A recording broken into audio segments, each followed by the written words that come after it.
आज के लेक्चर में आप सभी का स्वागत है। पिछले लेक्चर में रजिस्ट्रेशन के बारे में किया था और साथ में इंश्योरेंस के बारे में किया था। तो आज हम आगे करना शुरू करेंगे प्रिशेबल बायोलॉजिकल सब्सटेंसेस के बारे में और साथ में आज की वीडियो में कवर करेंगे रिप्लाई कूपन्स के बारे में। तो चलिए वीडियो शुरू करते हैं। फर्स्ट देखेंगे प्रिशेबल बायोलॉजिकल सब्सटेंसेस के बारे में। ऐसे जैविक पदार्थ जो नष्ट हो सकते हैं, can be sent or received by foreign letter only by some laboratories or institutions। इन्हें केवल कुछ प्रयोगशालाओं या संस्थानों द्वारा विदेशी पत्र द्वारा भेजा या प्राप्त किया जा सकता है। यानी कि नष्ट हो सकने वाले या विनाशकारी जैविक पदार्थ जो होंगे उनको आप फॉरेन लेटर के माध्यम से आदान प्रदान कर सकते हैं, लेकिन हर कोई व्यक्ति उसको भेज नहीं सकता, हर कोई व्यक्ति उसको प्राप्त नहीं कर सकता।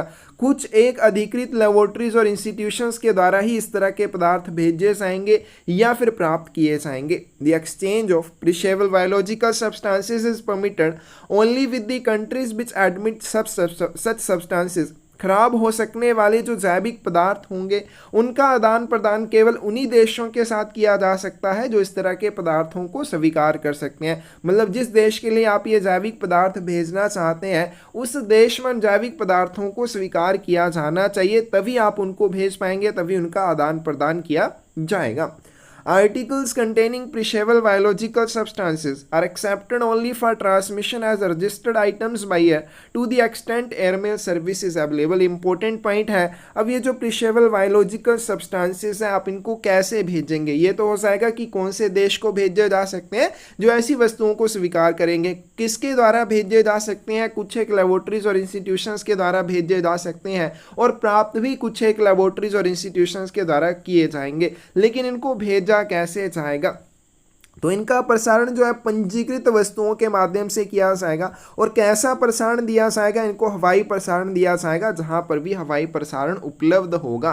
तो खराब हो सकने वाले जो जैविक पदार्थ होंगे उनको केवल हवाई मार्ग द्वारा पंजीकृत वस्तुओं के रूप में प्रसारण के लिए स्वीकार किया जाएगा। They are subject to the payment of postage and surcharges air surcharges as for registered letters. और जब भी प्रिशेबल बायोलॉजिकल सब्सटेंसेस भेजे जाएंगे लेटर्स के रूप में तो उनके ऊपर कौन कौन से चार्जेस आपको देने पड़ेंगे? जो भी पोस्टेज चार्जेस या डाक शुल्क बनेंगे वो, और साथ में उनके ऊपर जो भी हवाई अधिभार बनेगा वो भी आपको देना पड़ेगा। और किसके रूप में? जो रजिस्टर्ड आर्टिकल्स के ऊपर आपसे लिया जाता है। तो जब भी आप प्रिशेबल बायोलॉजिकल सब्सटेंसेस भेजेंगे उनको हवाई मार्ग द्वारा पंजीकृत वस्तुओं के रूप में प्रसारण दिया जाएगा और उनके ऊपर चार्जेस भी कैसे लिए जाएंगे? जो किसी रजिस्टर्ड लेटर के लिए पोस्टेज चार्जेस और हवाई अधिभार बनते हैं वही इन वस्तुओं के ऊपर आपको देने पड़ेंगे। Perishable biological substances which are infectious or reasonably suspected to be infectious for man and animals shall be declared infectious substances। उसके बाद प्रिशेबल बायोलॉजिकल सब्सटेंसेस ऐसे जैविक पदार्थ जो नष्ट हो सकते हैं, जो किसी भी व्यक्ति के लिए या किसी भी जानवर के लिए इन्फेक्टिशियस हैं, संक्रामक हैं, उनसे कोई भी संक्रमण फैल सकता है, तो उनके लिए आपको डिक्लेयर करना होता है, घोषणा करनी होती है। क्या घोषणा करनी होगी? कि इन्फेक्टिशियस सब्सटेंसेस हैं, संक्रामक पदार्थ हैं। तो ये घोषणा या डिक्लेरेशन आपको उस आर्टिकल के ऊपर देनी होती है।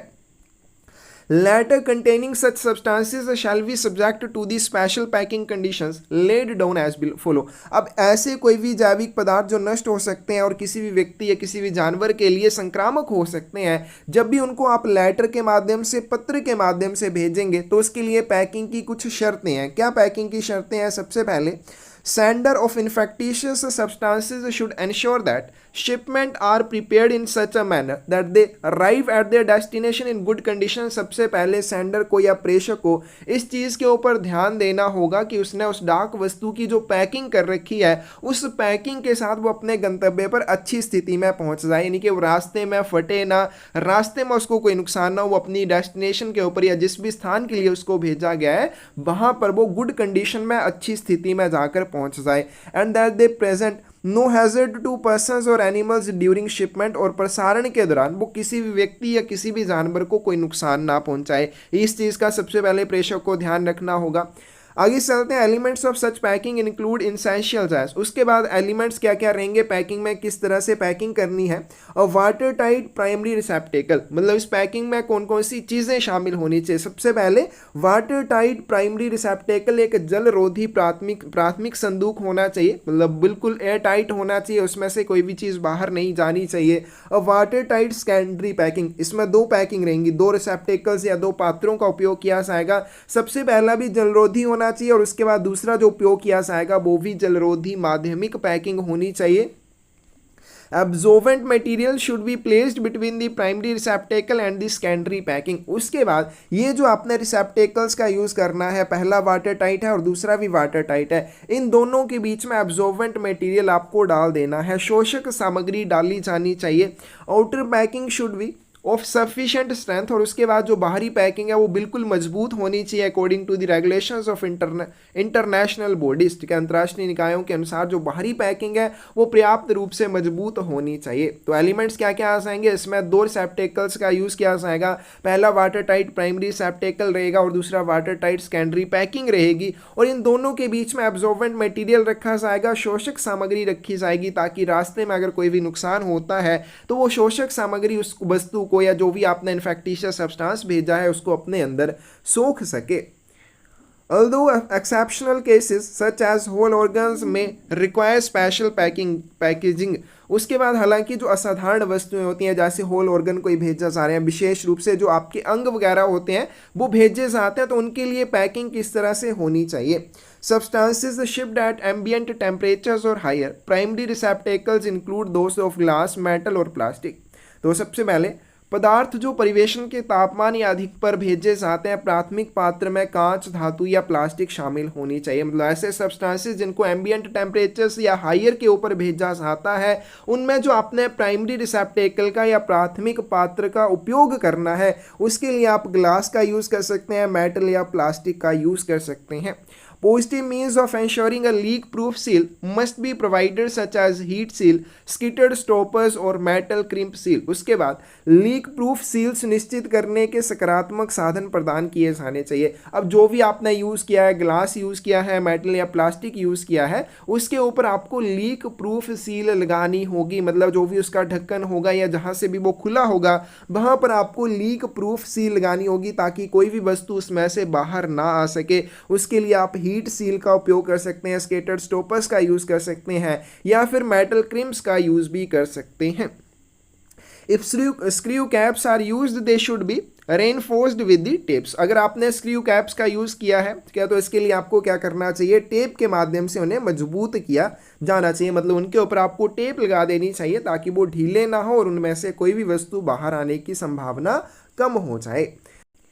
सब्सटेंसेस शिप्ड रेफ्रिजरेटेड और frozen, wet ice, cold dogs या फिर ड्राई आइस, शीतल या जमे हुए पदार्थ भेजना, मतलब कोई भी ऐसा पदार्थ है जिसको आपने बिल्कुल ठंडा करके भेजा है या फिर जमा के भेजा है, जैसे वेट आइस है, कोल्ड डॉग्स है या फिर ड्राई आइस है, तो उन वस्तुओं को किस तरह से पैक करना चाहिए। Primary receptacles closed by screw caps should not be use, तो इस तरह की वस्तुएं भेजने के लिए जो प्राथमिक कंटेनर का या रिसेप्टेकल का यूज़ किया जाएगा उसमें स्क्रू कैप्स का यूज़ नहीं किया गया होना चाहिए।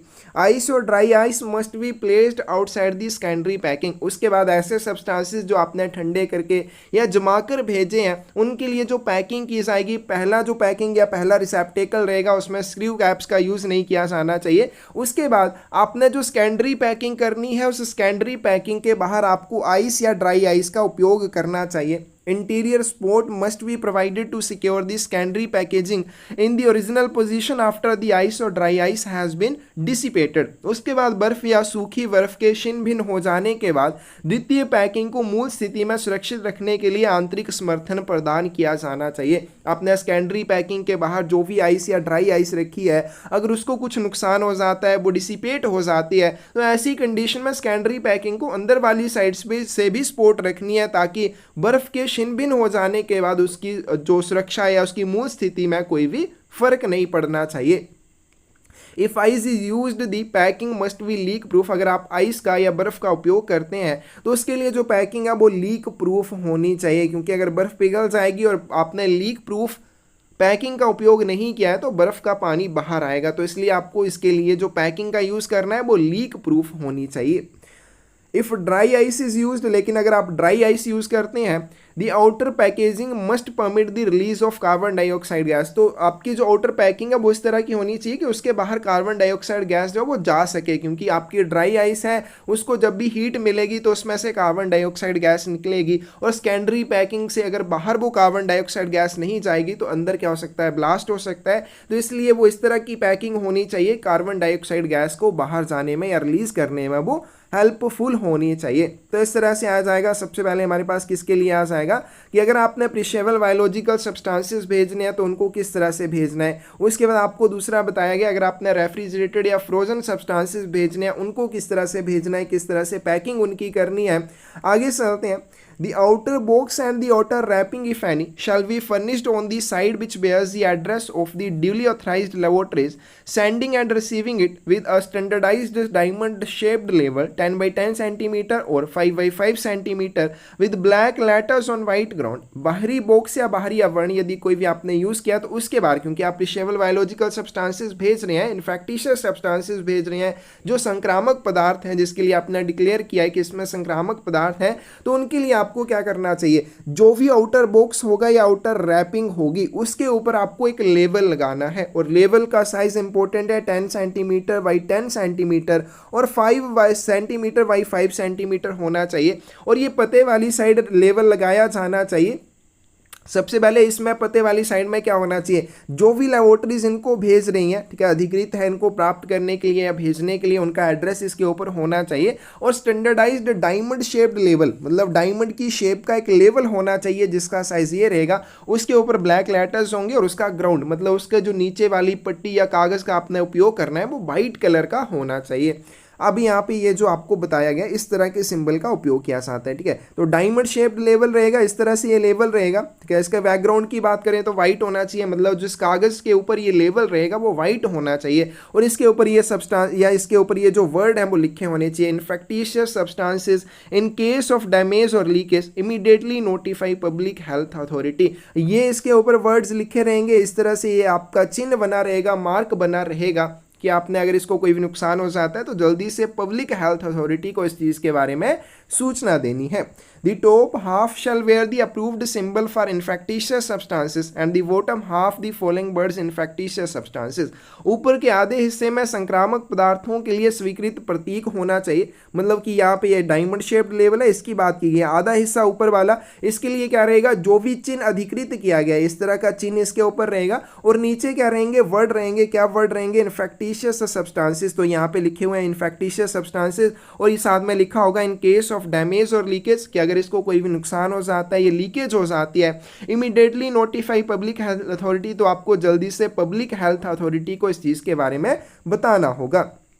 इन केस ऑफ डैमेज और leakage immediately notify public health authority. तो यहाँ पे ये आ जाएगा। तो इन्फेक्टिशियस सब्सटेंसेस जब भी आपने भेजने हैं किस तरह से उनको भेजा जाएगा, तो यहाँ पे बताया गया है जो भी पैकिंग है उसके अनुसार उसको पैक करना है।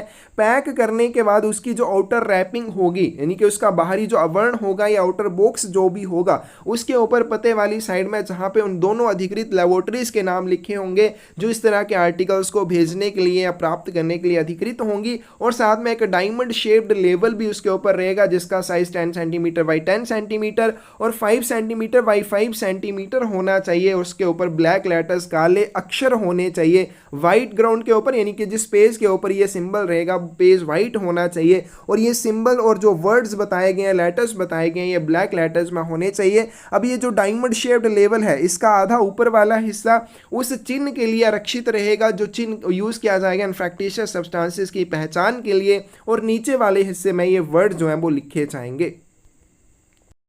Letters containing perishable non-infectious biological substances shall be subject to the following special packing conditions। उसके बाद ऐसे पत्र जिनमें क्या है, नॉन इन्फेक्टिशियस बायोलॉजिकल सब्सटेंसेस हैं। ऊपर हमने कर लिया कि इनफेक्टिशियस बायोलॉजिकल सब्सटेंसेस ऐसे जैविक पदार्थ जिनसे संक्रामक होने का खतरा है। लेकिन ऐसे पत्र जिनमें नॉन इन्फेक्टिशियस गैर संक्रामक वाले जैविक पदार्थ हैं उनके लिए पैकिंग कंडीशंस क्या क्या रहेंगी। सबसे पहले perishable biological substances which contain neither living pathogenic microorganisms nor living pathogenic viruses, नष्ट होने वाले ऐसे जैविक पदार्थ जिनमें ना तो कोई जीवित रोगजनक सूक्ष्म जीव है, मतलब ऐसा कोई सूक्ष्म जीव जो रोग को जन्म दे उस तरह का कोई भी इसमें सूक्ष्म जीव नहीं है, और ना ही इसमें कोई जीवित रोगजनक वायरस है। इस तरह के जब भी नॉन इन्फेक्टिशियस बायोलॉजिकल सब्सटेंसेस भेजे जाएंगे उनके लिए क्या पैकिंग कंडीशंस रहेंगी।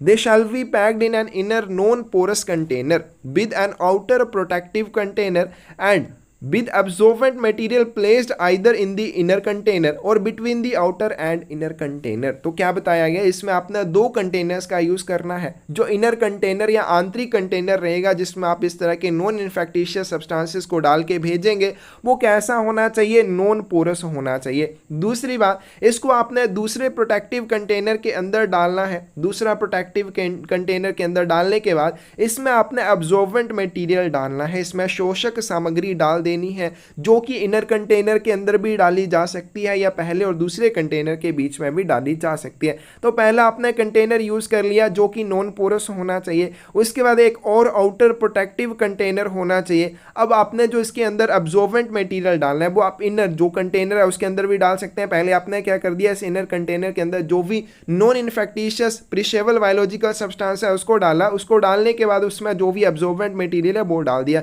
या तो आप ऐसा कर सकते हैं। दूसरी ऑप्शन आपके पास क्या रहेगी, दूसरी ऑप्शन आपके पास रहेगी कि आप इनर और आउटर कंटेनर के बीच में अब्जॉर्बेंट मटेरियल डाल सकते हैं। और ये जो कंटेनर है कैसा होना चाहिए, नॉन पोरस होना चाहिए। This material shall be of sufficient quantity to absorb in case of breakage all the liquid contained or capable of being formed in the inner container। दूसरी चीज़ बताई गई है, इसके अंदर जो भी आप absorbent material डालेंगे वो इतनी मात्रा में होना चाहिए कि अगर ये टूट फूट जाता है, मतलब आपने जो भी नॉन इन्फेक्टिशियस प्रिशेबल बायोलॉजिकल सब्सटेंस भेजा है अगर वो टूट फूट जाता है तो उस स्थिति में जो भी आपने अब्जॉर्बेंट मटेरियल उस कंटेनर के अंदर डाला है वो उसको अपने आप में अवशोषित कर सके। The contents of the inner as well as the outer container shall be packed in such a way to prevent any movement. और पहले मतलब आंतरिक और बाहरी कंटेनर को आपने इस तरह से पैक करना है ताकि उनकी गति को आपस में रोका जा सके, मतलब एक जगह से दूसरी जगह हिलने नहीं चाहिए, मूव नहीं करने चाहिए, एक जगह पे टिके रहने चाहिए। Special provision such as drying by freezing and packing in ice shall be made to ensure the prevention of substances sensitive to high temperature। उसके बाद उच्च तापमान के प्रति जो भी संवेदनशील पदार्थ होते हैं उनको सुरक्षित रूप से भेजने के लिए क्या किया जाता है, विशेष प्रावधान प्रोवाइड करवाए जाते हैं। जैसे फ्रीजिंग बाय ड्राइंग, उनको फ्रीज किया जाता है, फ्रीज करके सुखाया जाता है, या फिर उनकी पैकिंग बर्फ में की जाती है। इस तरह के विशेष प्रावधान उनके लिए प्रोवाइड करवाए जाते हैं।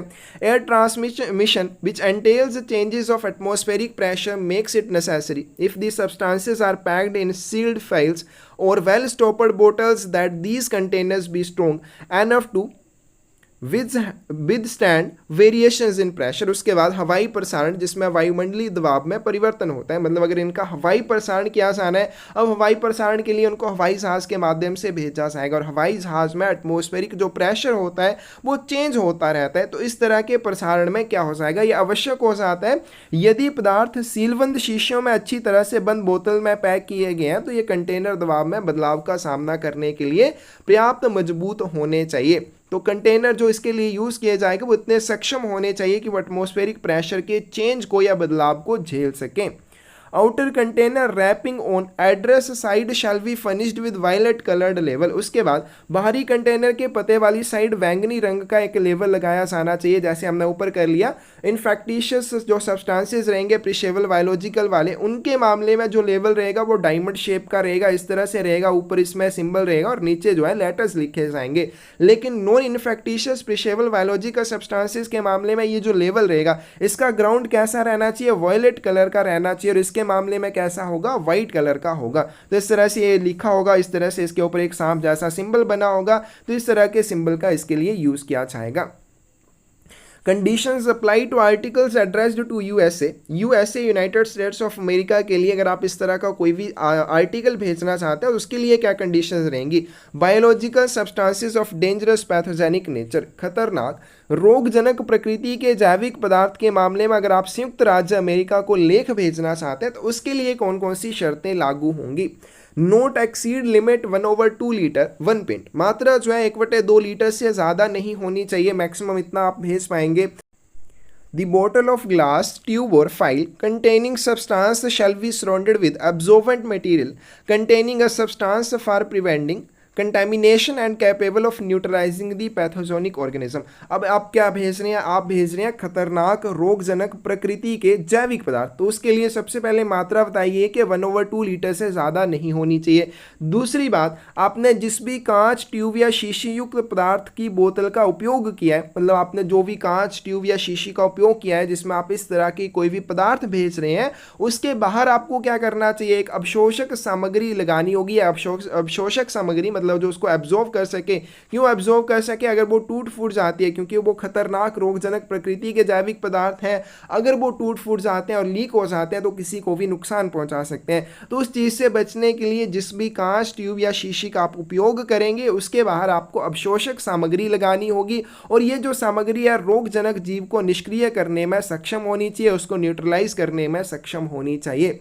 The whole bottle etc. should be placed in a second container of thick glass। उसके बाद ये जितनी भी बोतल रहेगी, मतलब जिसके बाहर आपने एब्जॉर्बेंट मटेरियल लगाया है और जिस बोतल में आपने रोगजनक जो भी प्रकृति वाले जैविक पदार्थ हैं वो रखे हुए हैं, उनको फिर आपने और एक बड़े से कंटेनर में रखना है, सेकंड कंटेनर जो कि मोटे ग्लास का होना चाहिए। तो पूरी बोतल आदि को मोटे कांच के दूसरे पात्र में रखा जाएगा। The second container shall be surrounded with an absorbent material and put in an hermetically sealed solid metal box which shall have a subsequent packing for dispatch। उसके बाद दूसरा कंटेनर एक अवशोषित सामग्री से घिरा होना चाहिए और एक भली भांति बंद ठोस धातु के बक्से में से रखा जाएगा जिसमें ऑपरेशन के बाद की पैकिंग की जाएगी। मतलब यहाँ पे देखिए सबसे पहले क्या हो जाएगा, एक बोतल का आप यूज़ कर सकते हैं, ठीक है, कांच की हो सकती है, ट्यूब या शीशी का उपयोग करेंगे जिसमें आप क्या रखेंगे, खतरनाक रोगजनक प्रकृति के जैविक पदार्थ को रखेंगे। रखने के बाद इसके बाहर आप इस तरह की एक अवशोषक सामग्री को लगाएंगे जो कि इसके अंदर की सामग्री को टूटने फूटने की स्थिति में अपने अंदर अवशोषित कर सके, और ये सामग्री जो है इस तरह की जो भी आपने जैविक पदार्थ भेजे हैं उसको न्यूट्रलाइज करने में या उसको निष्क्रिय करने में सक्षम होने चाहिए। ये हो गया। अब ये कांच ट्यूब या जो शीशी होगी इसको आपने दूसरे एक कंटेनर में रखना है जो मोटे ग्लास का बना होना चाहिए। अब ये जो थिक ग्लास का सेकंड कंटेनर आपने यूज किया है इसके बाहर भी आपको एब्जॉर्बेंट मटेरियल लगा देना है। एब्जॉर्बेंट मटेरियल के लगाने के बाद आपने इसको फिर से एक और बॉक्स के अंदर रखना है, और ये बॉक्स जो है मेटल का होना चाहिए, धातु का होना चाहिए और हर्मेटिकली सील्ड होना चाहिए, भली भांति सीलबंद होना चाहिए। तो इस तरह से आपने इसकी पैकिंग करनी है। आगे चलते हैं। Perishable biological substances which are allowed entry into India under destructive insect and pest act 1914 are plants, living insect and fungus. उसके बाद नष्ट होने वाले जैविक पदार्थ जिन्हें विनाशकारी कीट और कीट अधिनियम 1914 के तहत भारत में प्रवेश की अनुमति है वो कौन कौन सी चीज़ें हैं, वो पौधे हैं, लिविंग इंसेक्ट और फंगी है। No plant shall be imported into India by letter post. अब भारत में आप कोई भी पौधा इंपोर्ट करना चाहते हैं, फॉरेन कंट्री से भारत में लेके आना चाहते हैं, तो उसके लिए कभी भी पत्र डाक का उपयोग नहीं किया जाएगा। मतलब पत्र डाक में जितनी भी वस्तुएं आती हैं उनका उपयोग आप नहीं कर सकते हैं भारत में किसी भी तरह के पौधे को लाने के लिए, provided that sugar cane for planting intended to be grown under the personal supervision of the government sugar cane expert Coimbatore may be imported him by such post. पत्र डाक द्वारा भारत में आप किसी भी पौधे का आयात नहीं कर सकते हैं, लेकिन रोपण के लिए सरकारी गन्ना विशेषज्ञ कोयम्बटूर की व्यक्तिगत देखरेख में उगाए जाने वाले गन्ने को इस तरह की डाक से आयात किया जा सकता है। मतलब इस तरह के जो गन्ने होंगे क्या उसको आप आयात कर सकते हैं, इसके अलावा कोई भी पौधा आप इंपोर्ट नहीं कर पाएंगे। लेटर पोस्ट के माध्यम से living insects including eggs may be imported by post with a special permit issued by the central government. अंडे सहित जीवित कीड़े केंद्र सरकार द्वारा जारी परमिट के साथ डाक द्वारा आयात किए जा सकते हैं। The special permit and certificate are not necessary in respect of import of bees and silk bombs, parasites and destroyers of injurious insect. उसके बाद यहाँ पे बताया कि लिविंग जो इंसेक्ट होते हैं, मतलब जो जीवित कीड़े होते हैं इंक्लूडिंग जो एग्स वगैरह होते हैं, उनको भारत में इंपोर्ट किया जा सकता है डाक के माध्यम से, लेकिन इसके लिए आपको विशेष परमिट चाहिए सेंट्रल गवर्नमेंट से, केंद्रीय सरकार से। लेकिन इस तरह के विशेष परमिट की आपको आवश्यकता नहीं होगी अगर आप किसका इंपोर्ट करते हैं, मधुमक्खियां या रेशम कीट का इंपोर्ट करते हैं, उनको आयात करते हैं फॉरेन कंट्री से, भारत में लेके आते हैं, या फिर जो पैरासाइट्स होते हैं या फिर जो भी इंजूरियस इंसेक्ट होते हैं, मतलब खतरनाक कीड़े होते हैं, उनको डिस्ट्रॉय करने वाले, उनको नष्ट करने वाले कोई भी आप सामान लेके आते हैं, तो उसके लिए आपको सर्टिफिकेट की आवश्यकता या परमिट की आवश्यकता नहीं होगी। Plants are allowed entry through parcel post by air as well as by sea. पौधों को, मतलब आप प्लांट्स जो अगर उनको इंपोर्ट करना चाहते हैं भारत में, हवाई मार्ग के साथ साथ समुद्र द्वारा भी उनको किया जा सकता है। लेकिन कैसे किया जाएगा? पार्सल पोस्ट में किया जाएगा, लेटर पोस्ट में नहीं आप कर सकते हैं।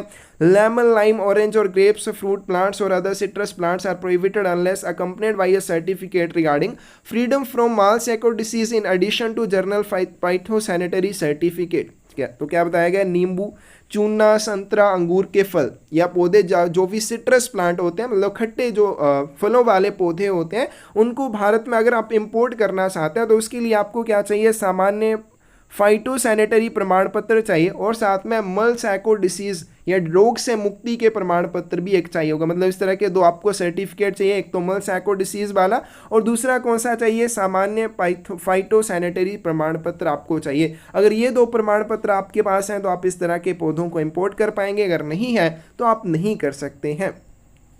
कोका और other specials of theobroma includes seeds, coffee, garlic, onion, shallot, leek, chives are prohibited unless accompanied by a certificate regarding freedom from fungus disease Eurocist capula in addition to journal phytosanitary certificate। उसके बाद बीज, coffee, लहसुन, प्याज, शैलूट, चीक और chew सहित Coca और थियोब्रूमा की अन्य प्रजातियों को आप तब तक इंपोर्ट भारत में नहीं कर सकते हैं जब तक आपके पास सामान्य फाइटोसैनिटरी प्रमाण पत्र के साथ साथ यूरोसिस्ट कैप्यूला से मुक्ति के लिए प्रमाण पत्र नहीं होगा। अगर इस तरह की आप कोई भी चीज़ इंपोर्ट करना चाहते हैं भारत में तो इस तरह के दो सर्टिफिकेट आपके पास होने चाहिए, तभी इनको किया जाएगा। Prohibitions also apply to potato, rubber plants. Seeds may be imported from countries other than America and West Indies. Sugar cane, coconut, groundnut, tobacco seed, unmanufactured tobacco, sunflower seeds from Argentina or Peru. Mexican jumping beans, forest plants and seeds of Castanea।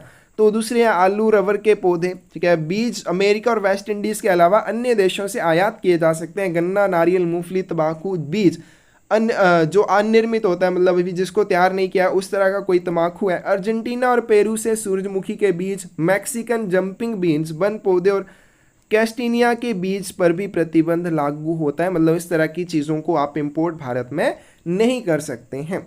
In case of import by sea, consignee must produce to the collector of custom a license from the Department of Agriculture in India। अगर इस तरह की कोई वस्तु अगर हवाई मार्ग से चाहिए तो दो तरह के सर्टिफिकेट जो ऊपर हमने कर लिए वो ठीक है, उनके माध्यम से उनको इंपोर्ट किया जा सकता है। लेकिन अगर आप समुद्र के माध्यम से उनको इंपोर्ट करना चाहते हैं तो उस मामले में जो उनका प्राप्त करता रहेगा, मतलब जिस व्यक्ति के लिए वो वस्तुएं भेजी गई हैं, उन्हें सीमा शुल्क कलेक्टर को भारत में कृषि विभाग से प्राप्त एक लाइसेंस वहां पे जाके प्रस्तुत करना होगा। यानी कि प्राप्तकर्ता को कृषि विभाग से प्राप्त लाइसेंस किसे? सीमा शुल्क कलेक्टर को भारत में प्रस्तुत करना होगा। Cotton seeds and cotton engineered cannot be imported into India except by research institutions and organizations under the control of the central or state government। केंद्रीय या राज्य सरकार के नियंत्रण में जो भी अनुसंधान संस्थान होंगे या संगठन होंगे, उनके अलावा कोई और कपास के बीज या बिना हुआ जो कपास होता है भारत में आयात उसको नहीं किया जा सकता है। मतलब सेंट्रल गवर्नमेंट या स्टेट गवर्नमेंट के द्वारा जो भी ऑर्गेनाइजेशन को अधिकृत किया जाएगा, जो भी इंस्टीट्यूशन को अधिकृत किया जाएगा, उसके अलावा कोई और इनको इंपोर्ट नहीं कर सकता है।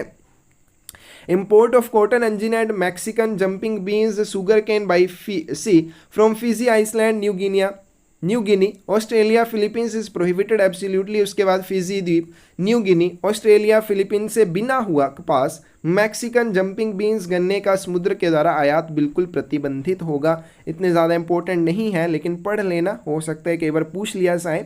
आगे चलते हैं। Coconut plants and plants material seeds by Caribbean sea from Jamaica, Haiti, Florida, Ghana, Togoland, Philippines, West Indies, Russia, Africa Ceylon is prohibited absolutely. उसके बाद Jamaica, Haiti, Florida, Ghana, Togoland, Philippines, West Indies, रूस, अफ्रीका, सिलोन से Caribbean सागर के माध्यम से नारियल के पौधे या पौधों की सामग्री का अगर जैसे उनके बीज वगैरह इस तरह की वस्तुओं को आप इंपोर्ट नहीं कर सकते हैं, उसको बिल्कुल प्रतिबंधित माना जाएगा।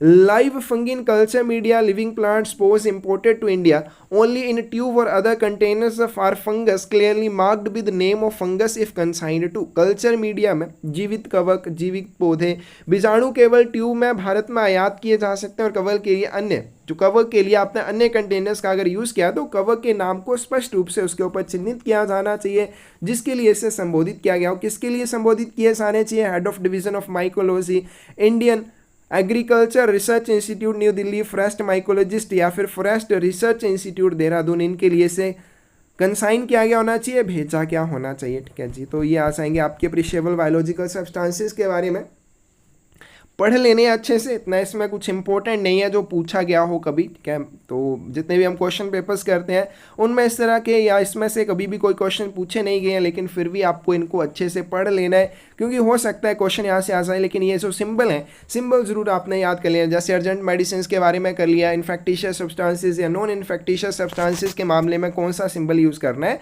तो ये आपने कर लेना है। आगे चलते हैं इंपॉर्टेंट टॉपिक रिप्लाई कूपन्स के बारे में। जर्नल की बात करें, reply coupons are intended to enable senders to prepay for a reply. अब कोई भी व्यक्ति जो अपने प्राप्तकर्ता से एक रिप्लाई चाहता है, वो चाहता है प्राप्तकर्ता को उसके लिए भुगतान ना करना पड़े, तो प्रेषक ही यहाँ पे क्या कर सकता है, अपने लिए जो रिप्लाई भेजा जाना है प्राप्तकर्ता के द्वारा उसके लिए प्री पे कर सकता है। रिप्लाई कूपन प्रेषक को जवाब के लिए पूरा भुगतान करने में सक्षम बनाते हैं। मतलब कि यहाँ पे मान लीजिए क्या हो गया, एक प्रेषक है, एक सेंडर है, उसने एड्रेसी को कोई भी कम्युनिकेशन भेजा है, कोई भी संचार भेजा है। अब एड्रेसी को वो संचार मिलने के बाद वो चाहता है कि मुझे उसके संबंध में एक रिप्लाई एड्रेसी से मिल जाए, तो ऐसी कंडीशन में सेंडर को रिप्लाई कूपन का उपयोग करने का यहाँ पे विकल्प दिया जाता है। सेंडर क्या कर सकता है, रिप्लाई कूपन साथ में भेज सकता है। अगर वो रिप्लाई कूपन भेजेगा तो एड्रेसी का जो भी कम्युनिकेशन होगा उस कम्युनिकेशन के रिप्लाई में वो उसको सेंडर को क्या कर सकता है, एक रिप्लाई भेज सकता है, जिसके लिए एड्रेसी को कोई भी चार्जेस नहीं देने पड़ेंगे। उस रिप्लाई के लिए सेंडर पहले से ही पूरा भुगतान करेगा। They are available for sale at post offices where there is a regular demand for them। और ये ऐसे डाकघरों में उपलब्ध होते हैं जहाँ पे इनकी रेगुलर डिमांड रहती है, नियमित मांग रहती है। Other post offices will also obtain them on application, और बाकी के डाकघर भी इन्हें आवेदन करके प्राप्त कर सकते हैं। मतलब ऐसे डाकघर जहाँ पे इनकी रेगुलर डिमांड होगी वहाँ पर ये उपलब्ध रहेंगे। अन्य कोई डाकघर इनको बेचने के लिए प्राप्त करना चाहता है तो इसके लिए वो आवेदन करेगा।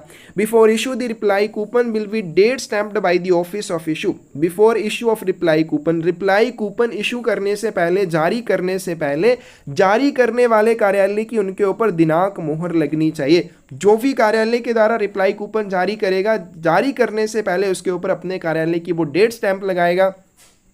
No more than 10 international reply coupons will be sold to any one individual at one time। Most important चीज़ है, एक व्यक्ति को एक बार में अधिकतम 10 इंटरनेशनल रिप्लाई कूपन बेचे जा सकते हैं, 1 से 10 से ज़्यादा नहीं बेचे जाएंगे।